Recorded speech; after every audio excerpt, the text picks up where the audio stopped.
Hey everyone, and welcome back to Scandalous Media. It's Angela here, and I have an exciting video in store for you today. Is Olivia Rodrigo's new single, Vampire, about her former idol and hero Taylor Swift?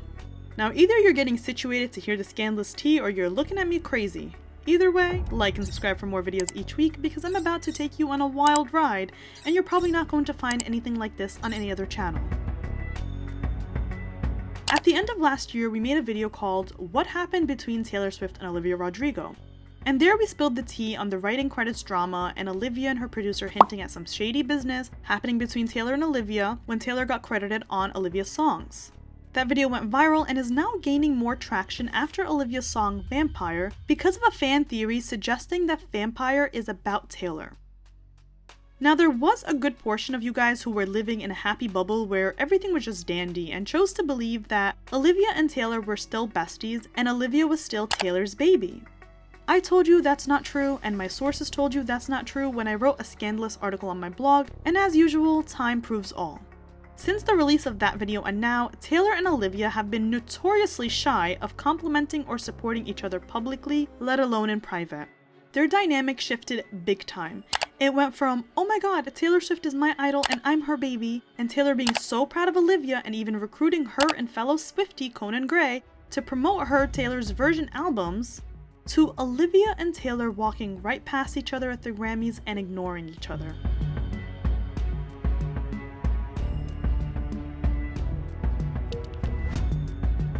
And fellow Swiftie Conan also seems to have fallen out with Taylor, but still remains ultra close to Olivia, which I'll get to in a moment. Taylor also seems to have favored Sabrina Carpenter, who was once Olivia's arch nemesis and kind of the reason why Driver's License exploded and catapulted Olivia's career. Remember that love triangle with Joshua Bassett, Sabrina, and Olivia? Nowadays they'll tell you everything is fine, and duh, so much time has passed and so many millions were made, but that doesn't revoke what went down. Taylor is now apparently besties with Sabrina and invited her to open up for her on her massive Eras tour. I recently just found out that I get to come back to Brazil with one of my favorite artists in the world, Taylor Swift. I don't know how that's a real sentence coming out of my mouth, but I'm very, very excited. Obviously, she can't invite Olivia to open up for her, considering Olivia is a much bigger star than Sabrina, and she can pull bigger tour numbers than Sabrina could alone. Paramore was also part of the writer's royalty drama and has now been announced as the special guest for the European leg of the Eras tour. Is that so? I don't think that necessarily has anything to do with Olivia, but it's interesting how Olivia, Taylor's baby, has been iced out of Taylor's life. Olivia was also notoriously missing from the Eras tour attendance when once upon a time she would literally take a bullet for Taylor. But former arch nemesis Sabrina was there. And when Conan was asked his thoughts on the Midnights album... Do you have a favorite song on Midnights? Oh, no, I don't... people are gonna really hate me for saying this, People have been dying to know this answer. I actually haven't listened all the way through yet. Are you okay? I know, I'm so... It's okay, it's okay. I just can't lie about it. It's just... I think I've been on tour all year, and I think... No. Now it's just best to avoid. And this was big news considering he's a diehard Swiftie. And Swifties were pissed off saying, how long does it take to listen to an album on tour when you're traveling everywhere and you clearly have the time? Also at the 2023 Grammys, Olivia and Conan ditched Taylor's star-studded Grammy after party and hung out by themselves elsewhere.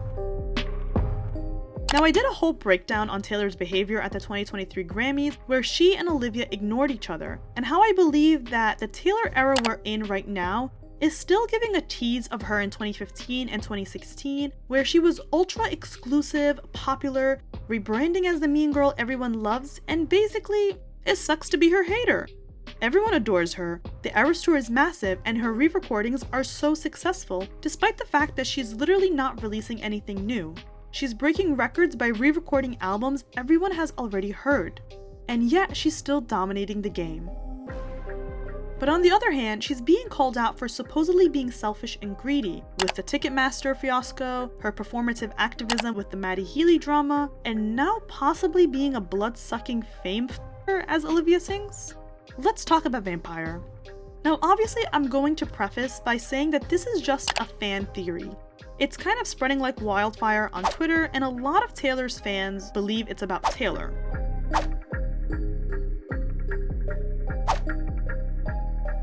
But the song itself is produced and portrayed as a breakup song about Olivia's relationship with Faze. However, some of the lyrics don't exactly make sense if it's about her breakup with Adam, as I'll explain in a moment, but nonetheless, it's interesting to think that it could be inspired by both a heartbreak in terms of a relationship, as well as a heartbreak in which meeting your hero, Taylor, and having the hero turn out to be not what you thought she would be, as I explained in my other video. How Olivia seemed to want that mentorship type of relationship with Taylor, and instead got hit by a business suit saying to put her on the credits. Nonetheless, let me know what you think. Olivia opens up the song singing, "I hate to give you the satisfaction of asking how you're doing now. How's the castle built off people you pretend to care about?" Oh, wow. Taylor is surely the one building the castle right now, not Faze. I don't even know what he does.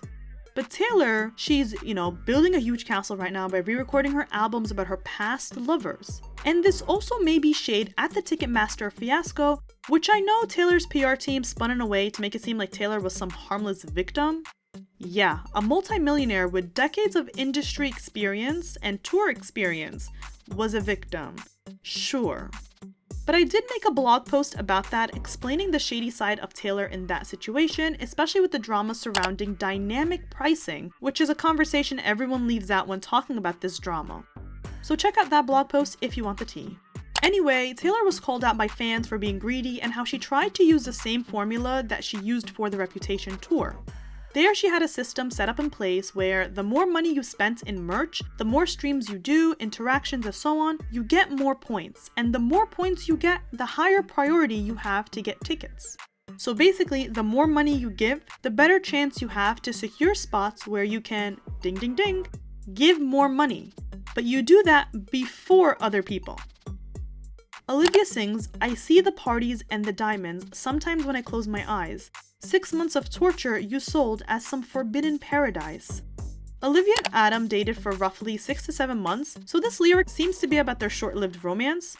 Also, the song was released exactly 2 years after they were first spotted together, but it gets more interesting if you take it from the perspective that it is about Taylor. She sings, "I used to think I was smart, but you made me look so naive. The way you sold me for parts as you sunk your teeth into me. Bloodsucker, bleeding me dry like a goddamn vampire." So let me take you back to the summer of Paramore and Taylor Swift being credited on Olivia's songs, especially Good For You, which Olivia kind of talked about in her Time interview. She said, "It was really frustrating to see people discredit and deny my creativity." Meanwhile, producer Dan Nigro said, "It seems like people get funny about things when songs become really popular." Okay. And boom, that kind of exposed to us that Olivia's team was only approached after the songs became popular. And this led Olivia to say it was a lesson in business.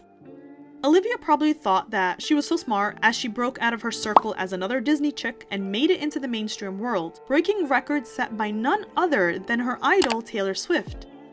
And obviously she was always out on social media screaming how much inspiration she draws from Taylor, which made it easy for her work to be discredited as, well, Taylor Swift taught you and you learned from her and she inspired you.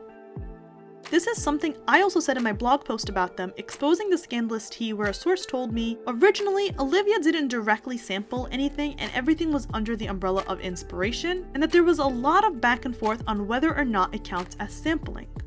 So obviously Olivia was pissed and annoyed when she was basically forced to give writing credits on her own work, because Olivia looked at it as, "I was inspired, but I took something and I made it my own," as she said in her interview.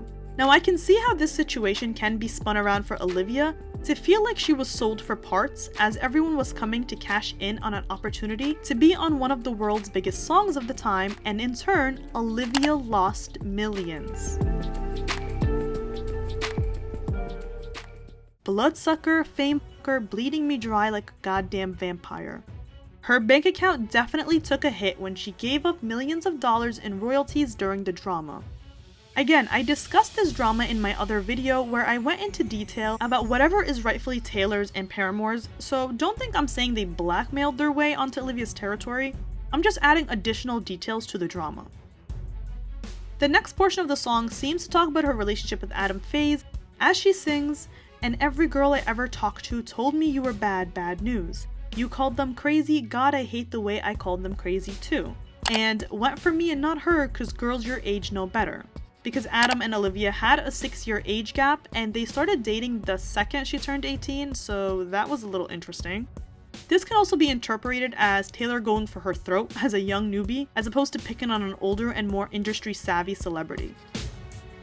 The rest of the song talks about true love, and it goes back and forth with this theme of being used, which can also be applied to her situation with Taylor.